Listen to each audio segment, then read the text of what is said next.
Que faire quand ton équipe n'est pas vraiment une équipe soudée, où tout le monde peut s'entraider, où tout le monde avance ensemble? Peut-être que tu t'es retrouvé à être promu manager de l'ancienne équipe que tu gérais et tu es vraiment au courant de toutes les tensions, les conflits qu'il pouvait y avoir entre chaque personne ou chaque collaborateur. Ou peut-être que tu es arrivé dans une équipe, dans une nouvelle entreprise que tu ne connais pas, mais qui se retrouve en conflit avec d'autres services de l'entreprise ou même avec des conflits internes liés à l'équipe que tu dois gérer. Donc, on va voir ensemble qu'est-ce que tu peux faire en tant que manager, pour retrouver une solidarité, retrouver une vraie équipe à manager. Les grands gourous du leadership, ils parlent souvent de une équipe, une mission, un objectif. Mais on se rend bien compte que dans la réalité du terrain, ça se passe pas vraiment comme ça, et je pense qu'on peut toutes et tous le constater quand on prend une équipe en main. En fait, il peut y avoir des équipes fracturées pour X raisons.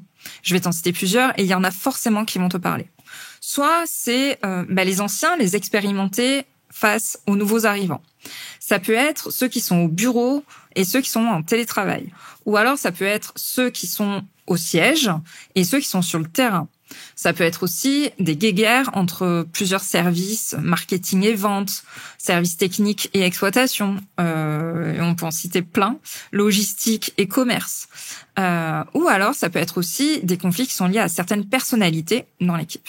Il y a vraiment plusieurs cas de figure possibles et je suis sûre qu'il y en a un que tu vis toi au quotidien. Donc on va voir qu'est-ce qu'on peut mettre en place ensemble pour améliorer les choses et prendre ton rôle de manager, de leader dans ce cas-là. Alors déjà, comment est-ce que tu peux reconnaître une équipe qui est fracturée? Alors généralement, ça saute aux yeux, mais je vais faire quand même des rappels par rapport à ça. On sait jamais. Ça peut être une communication très compliquée entre les personnes et où tu te retrouves un peu à être au milieu et toi à faire le relais entre des gens limite qui veulent pas se parler. Ça déjà, c'est signe que ça va pas.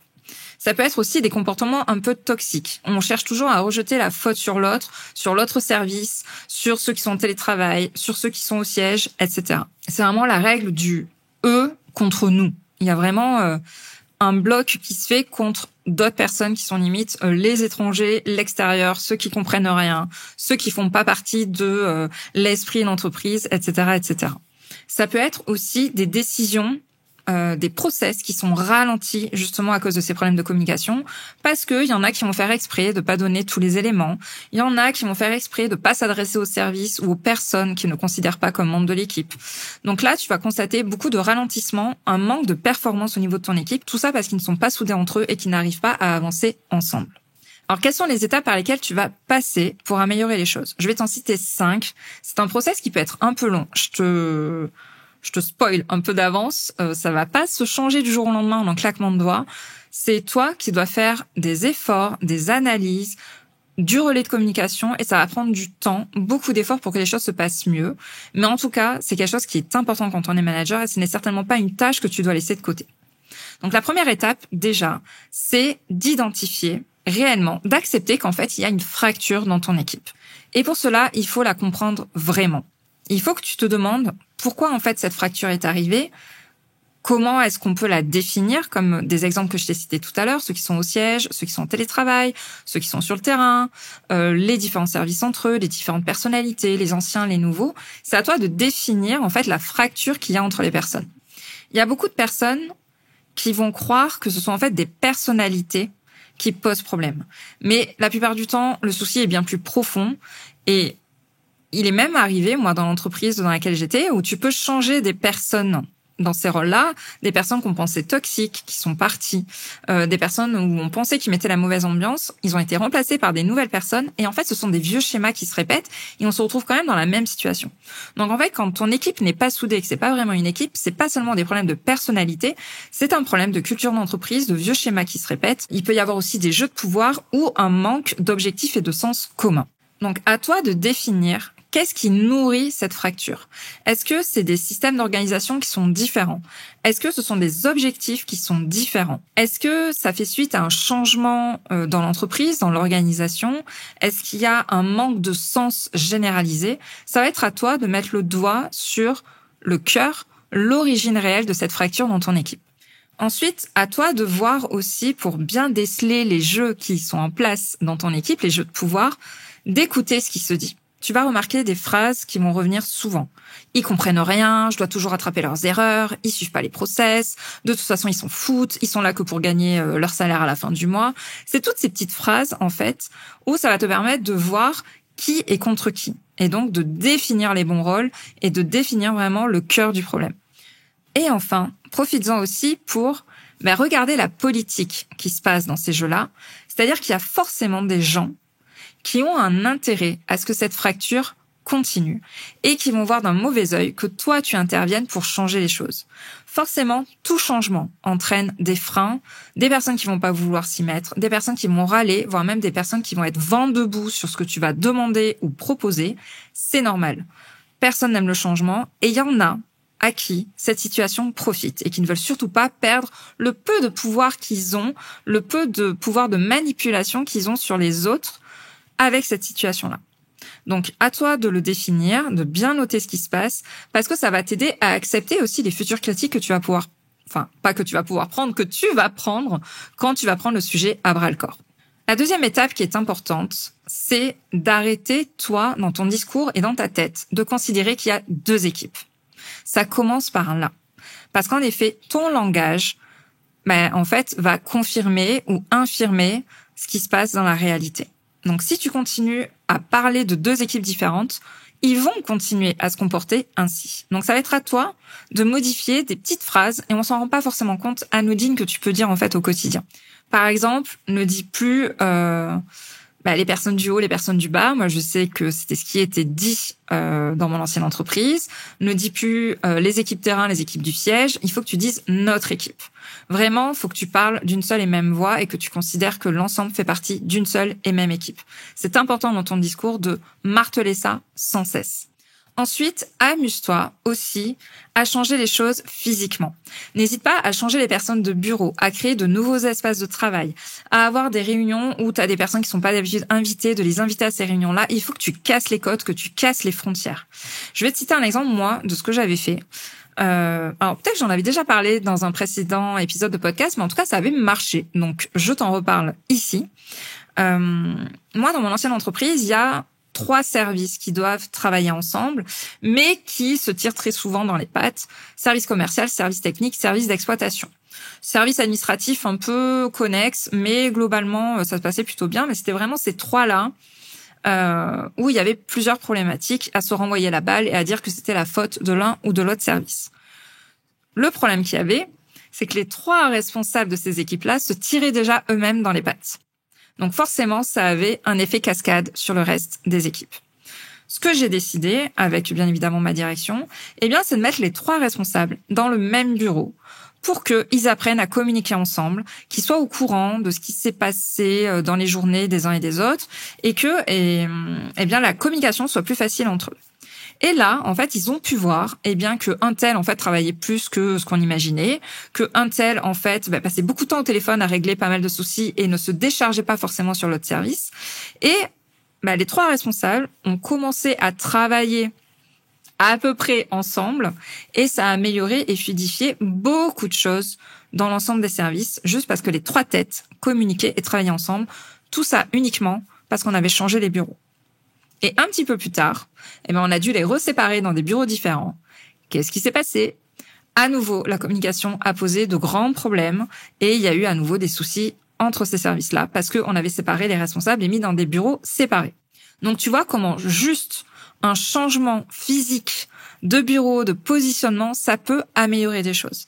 Là encore, c'est à toi de voir ce que tu peux faire pour changer les codes, changer la culture, changer des schémas qui se répètent et comment est-ce que tu peux le faire physiquement et réellement dans tes réunions, dans la disposition des bureaux, dans l'organisation.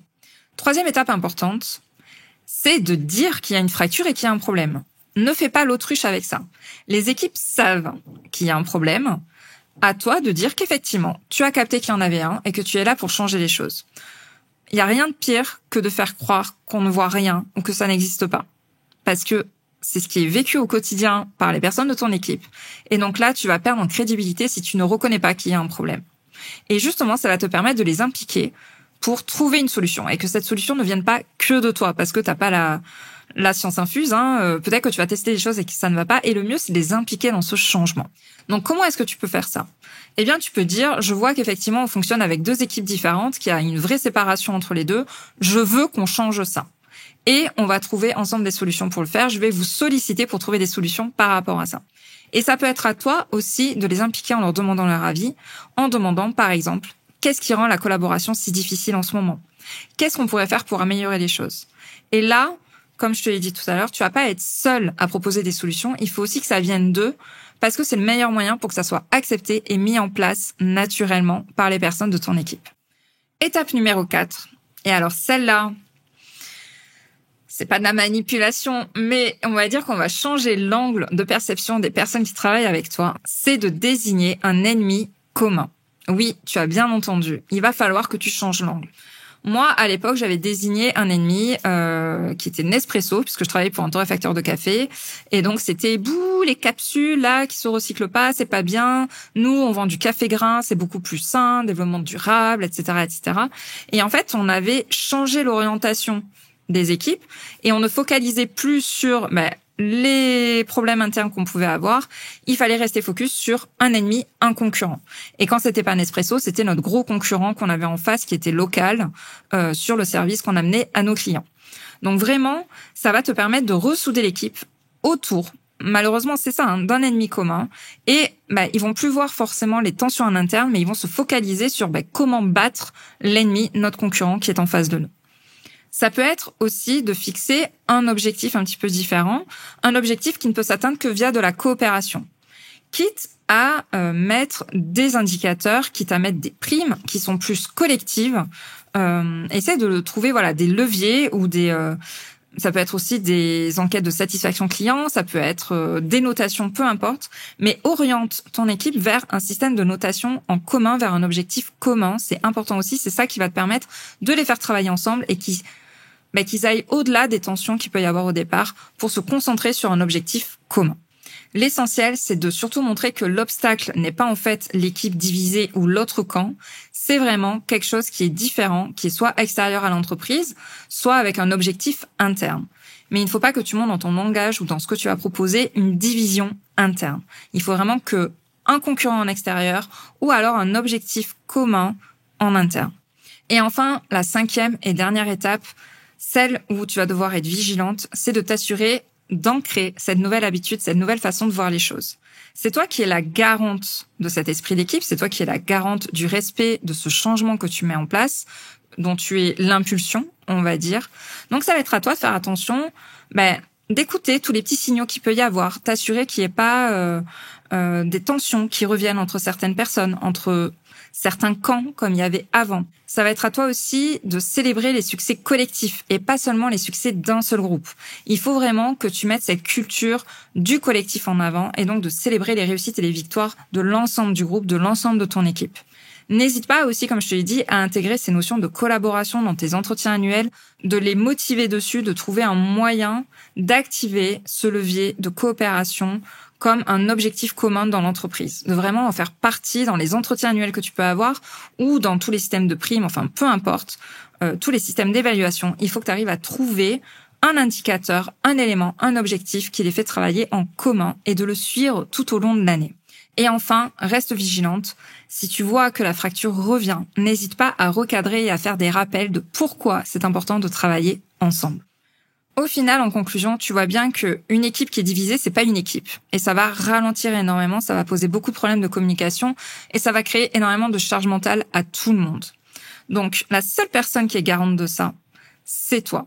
C'est toi qui vas oser regarder en face la vérité, oser regarder ce qui se passe vraiment dans les coulisses de ton équipe et prendre à bras le corps ce sujet. C'est tellement, tellement important de ne pas laisser les choses traîner, se scléroser jusqu'à ce qu'une équipe explose et qu'en fait les bons éléments partent. Parce qu'en fait c'est ça le risque, c'est que ça soit les bonnes personnes, les personnes qui sont performantes, qui sont bienveillantes, qui font avancer l'entreprise, qui s'en aillent par rapport à ça.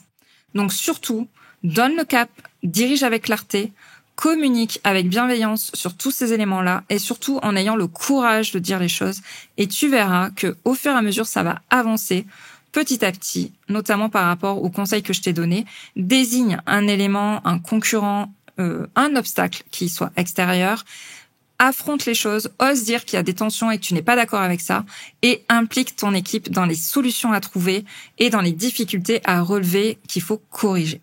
J'espère en tout cas que cet épisode t'a plu. Si tu veux aller encore plus loin, j'ai fait une vidéo spéciale où je te détaille les erreurs qui sabotent ton leadership.